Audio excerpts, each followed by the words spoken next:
For the purpose of this story, I'll refer to myself as Nolan. This started the way most gym friendships start. You see the same guy a lot, you nod at each other. After a while, you stop pretending you don't recognize them. You just say, "What's up?" like it's no big thing. I was going to my gym almost every day after work. Same time, same routine. It was the only part of my day that felt predictable.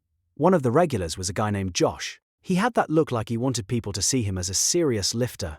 Always in some kind of fitted shirt, always a shaker bottle, always walking around with that big duffel bag.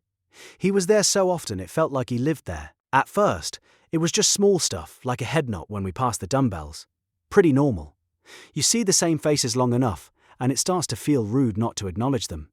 Josh seemed friendly enough. He would smile and do that quick chin-up thing like we were already friends, even though we really weren't. One day I was about to do bench, and he was already on the bench in the next rack over. He looked over and asked if I could spot him. That's when it actually became something. I said, "Sure." I stood behind the bench while he unracked the bar. He was strong, I'll give him that. He did a few reps and he struggled on the last one, so I helped guide it back. He sat up and then he started talking like he had been waiting for this moment. He asked me how long I'd been lifting, what my split was, some basic gym talk. I told him, and he told me his. He talked fast and I could tell he was high energy. He asked where I was from, what I do for work, and if I lived close. I kept it basic. I didn't give him my address or anything, just the general area.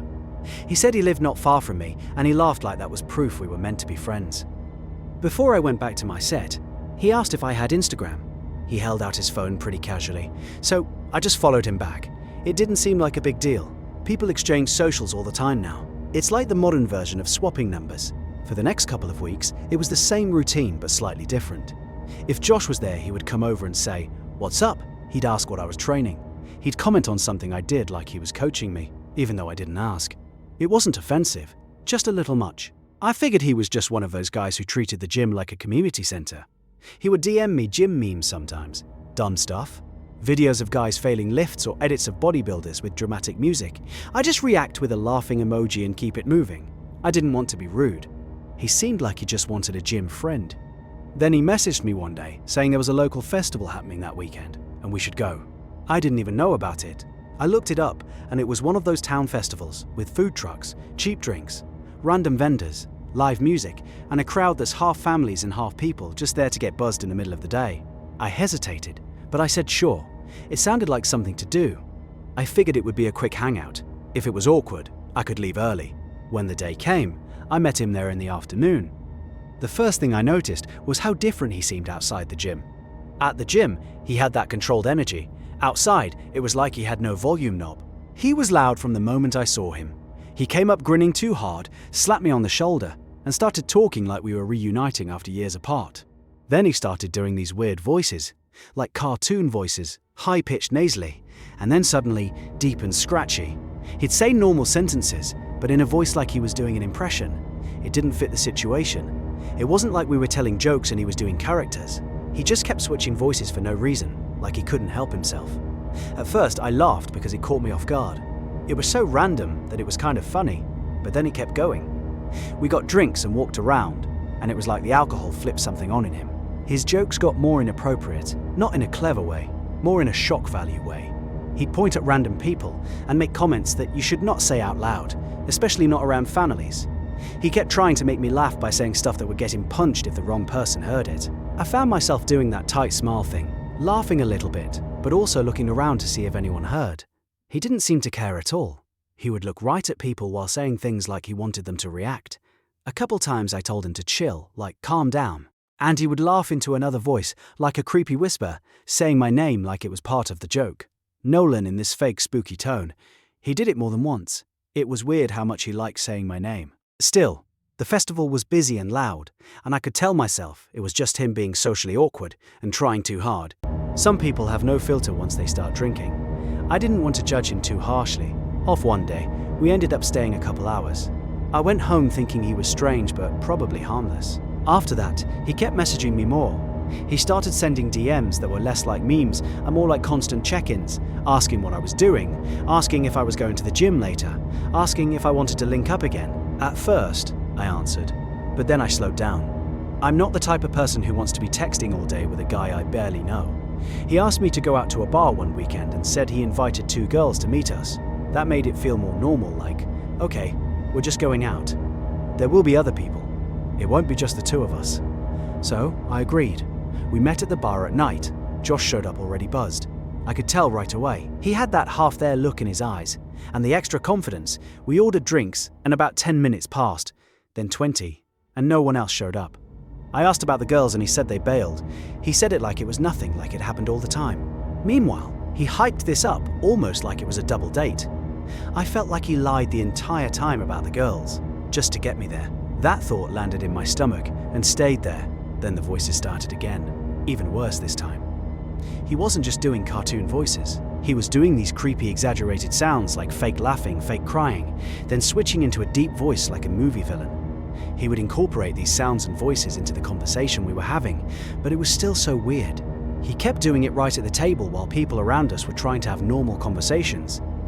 I saw a couple at the bar look over and smirk, not because it was funny, but because it was awkward, like they were watching someone make a fool of themselves. Josh seemed to notice and leaned into it. He got louder. He started telling jokes that didn't even make sense, then laughing at himself too hard. Every time I tried to bring the conversation back to normal, he'd interrupt with another voice, and then he started saying my name again, Nolan. Listen, Nolan. It was like he couldn't talk without anchoring me to him. I felt embarrassed sitting there, not because I cared what the strangers thought, although I did feel like he made me look like a weirdo by association, but because his energy was so off that it made me feel trapped. People were watching, and the bartender looked annoyed, like she thought he was overly drunk and considering kicking him out. Josh kept drinking. He ordered shots and tried to get me to do them. I said no, and he acted like I was betraying him. He made a joke about me being boring. Then he did a voice like a crying baby. I forced a laugh, but inside I wanted to get out of there so bad. I looked at my phone and made the decision I was leaving. I told him I had to go help my brother with something. It was the first excuse that came to mind. Josh stared at me for a second like he didn't believe it.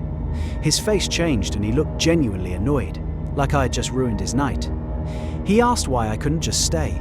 I repeated that I had to go. He said something under his breath, then did that fake laugh again, but it sounded angry this time.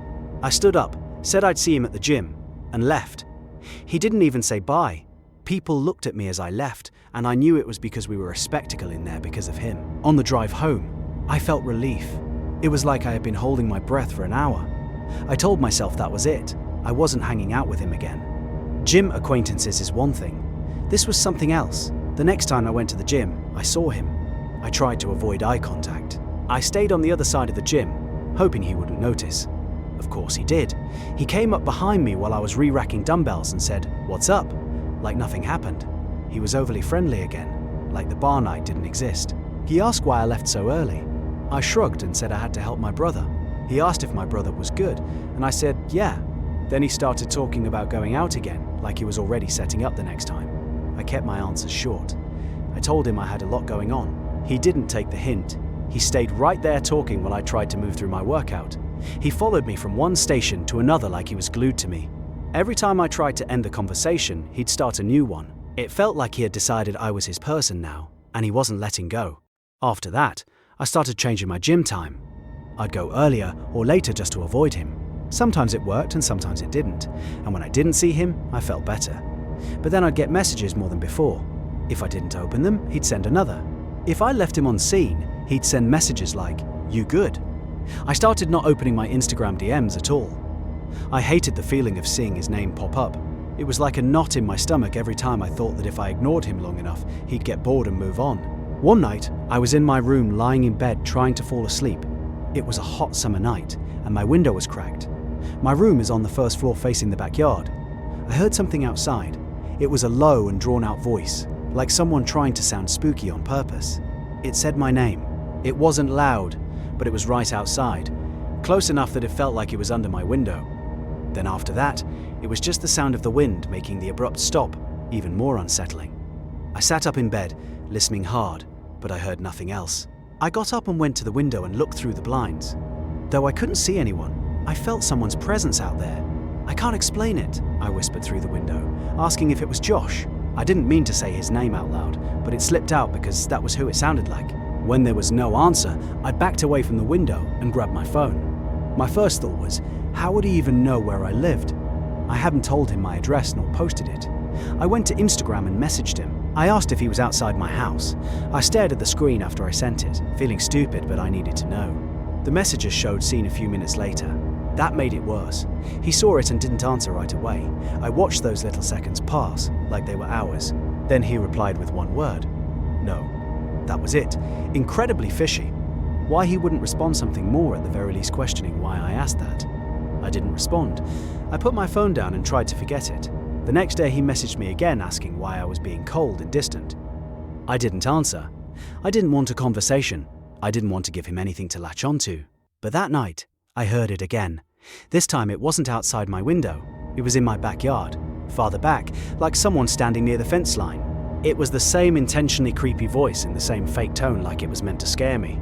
It sounded like Josh doing one of his voices. He said my name again, slow and stretched out. Then it stopped abruptly, as if he noticed movement inside. I got up and walked to the window fast, and pulled the blinds aside and stared out. The backyard looked empty. I closed the blinds and locked the door. Even though it was hot, I shut it completely. I turned my fan up to full blast so I wouldn't hear anything else. Then I picked up my phone and messaged Josh again. This time I didn't ask. I told him if he didn't leave and if he ever came back, I would contact the police and get a restraining order. I left it off with calling him a freak. I blocked him right after sending it. I set my phone down and told myself that was the end. I had drawn a line he would get scared off. That's what normal people do when they get threatened with police. But Josh wasn't normal, clearly. I lay there staring at the ceiling and I couldn't sleep. Even with the fan on full blast, my ears were still searching for sounds outside. A part of me felt this awful curiosity, like if I didn't check the window, I'd be blindsided. I rolled over and carefully lifted the blinds just a little. Through the small gaps, I saw a figure close to the window, a shadow outline standing still. It was so close that it blocked some of the faint light from outside. I yelled loud right at the window, telling him to get out and never come back. The figure/shadow shifted away from the window and disappeared into the dark.